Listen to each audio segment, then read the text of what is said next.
अर्थ छोड़ने का मतलब क्या होता है जब आप जानते हो कि इंजन्स बंद होते ही वापस आने का कोई इजी रास्ता नहीं होता, ना कोई रोड साइड असिस्टेंस और ना ही कोई पैनिक करने की गुंजाइश।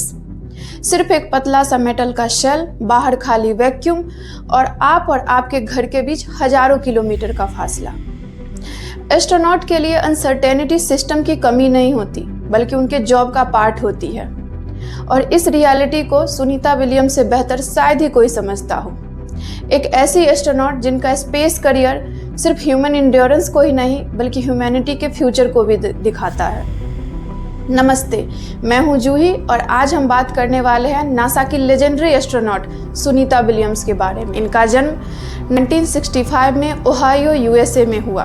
इनके फादर दीपक पांड्या एक इंडियन अमेरिकन न्यूरो साइंटिस्ट थे जिनका रूट इंडिया के गुजरात राज्य के मेहसाना डिस्ट्रिक्ट से था। इनकी माँ उर्सुलीन बोनी जो एक स्लोवेनियन अमेरिकन थी। निधाम हाई स्कूल से अपनी स्कूलिंग कंप्लीट करने के बाद उन्होंने यूएस नेवल एकेडमी ज्वाइन किया। वहाँ से उन्होंने फिजिकल साइंस की डिग्री हासिल की और 1987 में उन्होंने यूएस नेवी ज्वाइन किया और हेलीकॉप्टर पायलट बन गई। एक ऐसा स्टेप जहाँ उन्होंने मिलिट्री डिसिप्लिन, एल्टीट्यूड ट्रेनिंग और टफ मिशंस का एक्सपीरियंस लिया। उन्होंने 30+ एयरक्राफ्ट पायलट किए और 3000+ फ्लाइट आवर्स कंप्लीट किए और यही डेडिकेशन उनको नासा जैसे ड्रीम गोल तक लेकर गया। 1998 उनके लाइफ का सबसे बड़ा टर्निंग पॉइंट, जहां उनका सिलेक्शन नासा में एस्ट्रोनॉट के लिए हुआ। एक कॉम्पिटिटिव और टफ प्रोसेस जहां ड्रीम को रियलिटी में बदलने की ट्रेनिंग दी जाती है।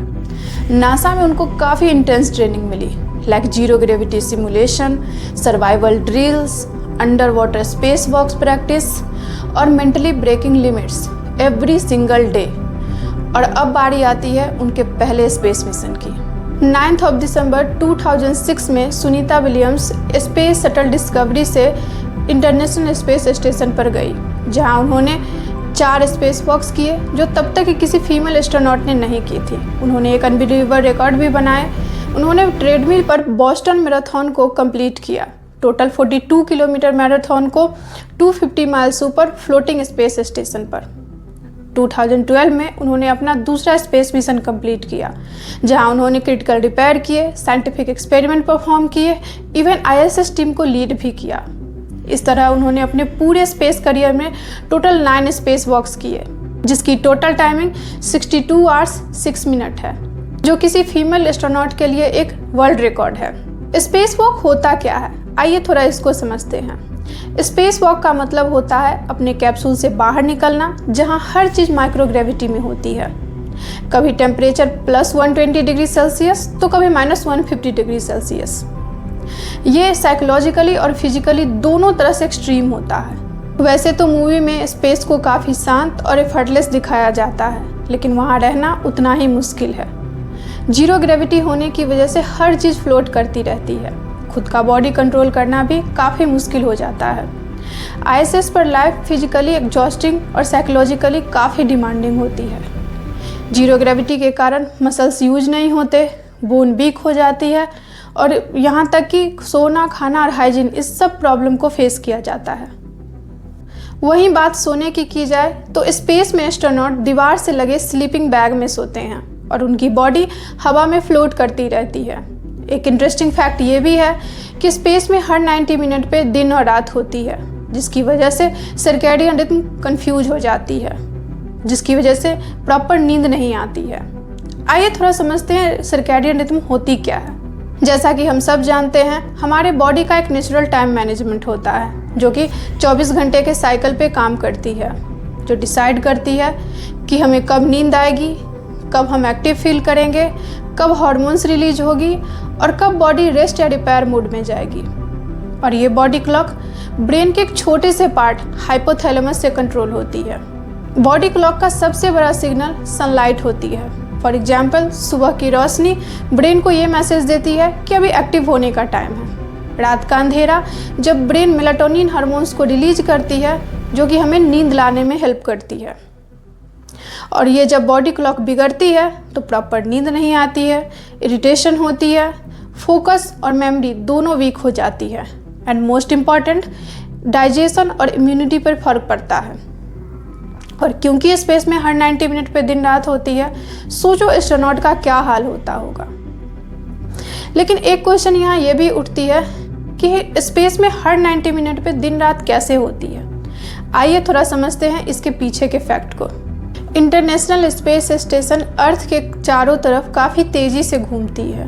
ये अर्थ से लगभग 400 किलोमीटर ऊपर होती है और 28,000 किलोमीटर पर आवर की स्पीड से अर्थ के चारों तरफ काफ़ी तेज़ी से घूमती है, जिसकी वजह से ये 90 मिनट में ही अर्थ का एक पूरा चक्कर लगा लेती है। ISS जब अर्थ के उस हिस्से में होती है जहाँ सूरज की रोशनी पड़ रही होती है, तब वहाँ दिन होती है, और जब अर्थ के शैडो के पीछे चली जाती है तब इंटरनेशनल स्पेस स्टेशन पे रात होती है। इस तरह एस्ट्रोनॉट स्पेस में हर 90 मिनट पे दिन और रात एक्सपीरियंस करते हैं। बेसिकली जब हम अर्थ पर एक सनराइज देखते हैं, एस्ट्रोनॉट स्पेस में 16 सनराइज और 16 सनसेट देख चुके होते हैं। वही हाइजीन की बात की जाए तो स्पेस में साड़ नहीं होते हैं। एस्ट्रोनॉट वेट वाइप से क्लीन होते हैं और टॉयलेट के लिए एक स्पेशल वैक्यूम सिस्टम होती है, जिसे यूज करना भी विदाउट ट्रेनिंग पॉसिबल नहीं होती। रिसेंटली एक पॉडकास्ट में सुनीता विलियम्स ने शेयर किए कि स्पेस में बाथरूम यूज करना उनके लिए सबसे डिफ़िकल्ट और अनप्लीजेंट चीज़ थी। इसके साथ साथ उन्होंने इमोशनल मोमेंट भी शेयर किए जहां वो अपनी फैमिली और पेट्स को मिस किया करती थी। और अब बारी आती है उनके थर्ड मिशन की। 2024 में सुनीता विलियम्स का थर्ड स्पेस मिशन बोइंग के स्टारलाइनर एयरक्राफ्ट में शुरू हुई थी। एक 8 दिन का मिशन जिसमें उनके साथ नासा के एस्ट्रोनॉट वुच मिलमोर भी साथ गए थे। इस मिशन का मकसद था कि स्टारलाइनर की कैपेबिलिटी को टेस्ट करना और सेफली जाना और आना। लेकिन मिशन में काफ़ी टेक्निकल इश्यूज पाए गए, जैसे कि हीलियम लीक्स, थ्रस्टर फेलियर और वाल्व इश्यूज, जिसकी वजह से नासा ने डिसाइड किया कि एस्ट्रोनॉट को स्टारलाइनर में वापस अर्थ पे नहीं लाया जा सकता और स्टारलाइनर को पहले ही अर्थ पे भेजा गया, जिसकी वजह से सुनीता विलियम्स और वुच मिलमोर को इंटरनेशनल स्पेस स्टेशन पर ही रुकना पड़ा और एक 8 दिन का मिशन 8 से 9 महीने के लिए एक्सटेंड हो गया।